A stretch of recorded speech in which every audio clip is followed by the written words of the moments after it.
Hello and welcome back to the channel, and today I'm going to be talking about 5 things that I love about the 2022 Lexus ES 300h. So the first one is going to be the infotainment screen. It's a huge upgrade over the previous one that was just mousepad only. They've brought it forward about 100mm closer to the driver and it's now touchscreen.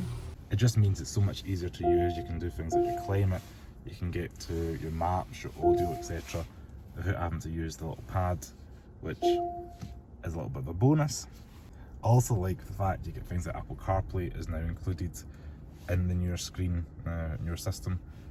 And the second one, which is right beside us here, is the analog clock. I'm a sucker for analog clock, and this one's quite classy and I quite like the look of it.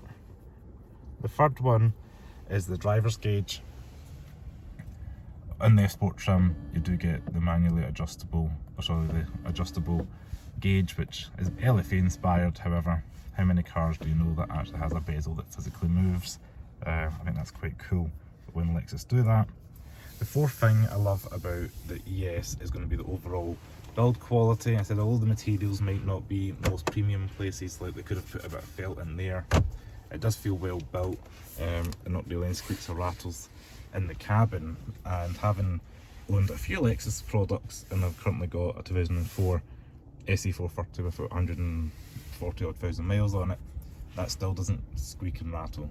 So it kind of gives you hope that these are going to last a bit longer than competitor products.